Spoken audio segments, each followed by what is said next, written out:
Hello everyone, coming to you live tonight from Sioux Falls, South Dakota. My name is Susie and this is my husband Al. Hi. And I was asked to share with you tonight more about my story, which really is our story, and why I am so passionate about the products of the wellness company that I've partnered up with. And so please comment below throughout this Facebook Live if you have any questions. We'll try to answer them during the live. If not, we'll get back to you about it as soon as we can. And but again, the biggest reason why I'm so passionate about these products is because of Al's story with PTSD, his history of PTSD, and he has been gracious enough to come on live with me tonight and share about that. It's not an easy thing to do by any means, and so I really appreciate him being able to come forward to talk about it. So I'm going to let him kind of take over and tell his story, and then I will talk to you a little bit more about my thoughts and how it affected our family also. So, take it away. Hi, I'm Susie's husband, Al. Judging by the folks that are watching this, a lot of you already know that, so hi, thank you for watching. A little bit about myself. I am 35 years old. I like long walks on the beach, even though I live in the Midwest. Anyway, in 2001, summer of 2001, I joined the Navy. And I served active duty in the Navy for 5 years, and then I got out, went to college, and then got recalled in 2009, so I was in again until 2010.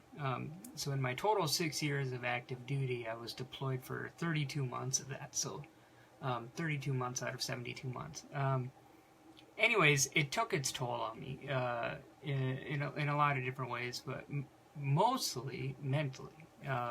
With anxiety and depression, irritability, anger, and anyways, so it wasn't very easy, and I didn't realize that everything, like all my symptoms, were a result of PTSD. I didn't realize that until 2010 when I got back from my last deployment and got out entirely. It wasn't something that PTSD is very difficult to live with, and it's difficult to live around, as Susie can certainly attest to, because it's not necessarily something that it's not something you can see, right? I mean, if somebody loses a hand, or God forbid a body part or whatever, like, that's something you can physically see. You can understand that the abilities of that person are affected. When something like mentally happens, it's not very easy that you can see that.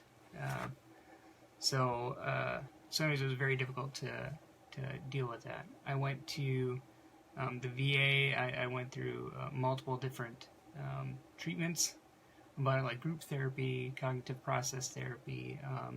I was offered different medications and stuff like that, but I'm not one to take pills ever, whether it's a daily multivitamin, aspirin, you name it. And that's a whole another reason. But long story short, I'm not a big medication person. So I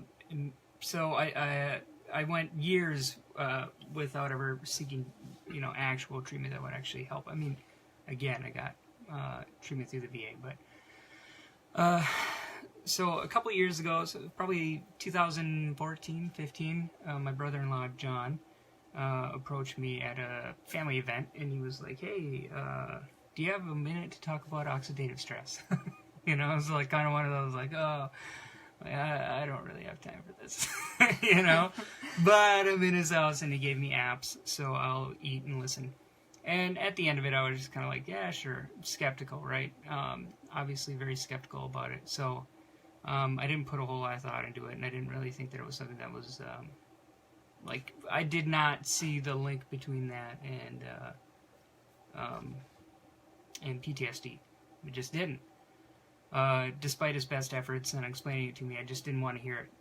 You have to want to seek out help to accept help, right? So anyways, fast forward a couple more years, and Susie and I are about to move from Grand Forks, North Dakota, down to Sioux Falls, and for work. So it's a good move, but moving is stressful. Leaving family and friends and everything that you grew up knowing and loving in a town that you grew up in, and then coming down to a place that I myself really had never been to, except for like a bowling tournament as a kid. Anyways, the point is, it was stressful, and so moving down here, not knowing anybody, it was very difficult for us to manage that stress, or at least we thought it was going to be. The major thing that Susie and I decided to try was NRF2 activation and NRF1 activation. Finally caving to John, telling us that I should definitely do it and I would benefit from it. Anyways, I didn't notice anything at first other than the fact that I wasn't irritable. But I didn't really have time to be irritable. I wasn't in a comfort zone. I was more or less in trying to figure out what the new normal is to me zone. Because of the new house, you get the creaks of the wood and the things you got to fix in the house or whatever, stuff like that, right? So about week 5 is when I started recognizing and appreciating that this is NRF2 activation. So for that purpose, I am a huge proponent of NRF2 and NRF1, mostly because the anxiety was close to gone. The stress was close to gone. The irritability did not exist. The agitation didn't exist. I felt like, now Susie and I have known each other since 1998. So we've been together for more than half our lives, right? We've known each other. So I really felt like the kid that she fell in love with, as opposed to the husband who was damaged, or it was huge. It was a huge difference. As a result of not having that continued build up stress and anxiety, my attitude was a lot better, obviously, but I was surrounded by love. The love was already there, but I was finally accepting it, right? Finally accepting it. Attitudes changed. My whole personality went back to the way I was before I even joined the military. Just positive, upbeat. And I think that has a great deal to do with me having I'm not going to say courage, because I'm not going to pat myself on the back for doing this. But I think that's the reason why I feel comfortable sharing this story. Long story short, I'm not trying to brag or anything like that, but I'm down 40 pounds since I started Nerf 2 and Nerf 1. I'm not saying that's what it is, but I think it has a lot to do with just not having that stress and that anxiety, making, terrible decisions. So anyway, that's my story. Well, I really appreciate you telling your story. I think it means a lot, because after Al noticed these benefits, I can tell you that obviously I certainly noticed these changes that he had. He was less irritable. He had a way better mood, more energy. He just was a better person to be around, better husband, better father.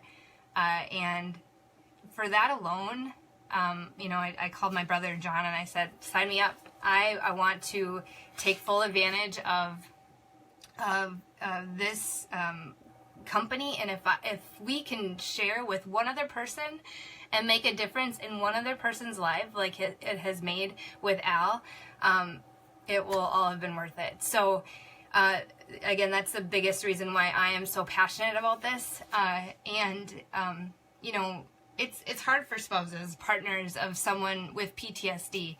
And I know there's a lot of people out there struggling, but again, nobody likes to talk about it. Nobody likes to acknowledge that it's there. It's a quiet thing. It's so hard to deal with. So again, if we can help one person through this, it will have all been worth it. And I really appreciate Al telling his story. I don't think there's any such thing as a miracle pill, but we have a miracle body. And if we feed it the right way, our body can do wonders. So I really appreciate everybody tuning in tonight. Please let us know. Let me know if you have any questions. I can certainly get, some more answers for you. If you have any questions for Al, I can pass those questions on to him and get back to you. We would love to help in any way possible. So again, thank you for tuning in. Hope everyone has a wonderful evening. And thank you for allowing us to share our story with you. Good night, everybody. Good night.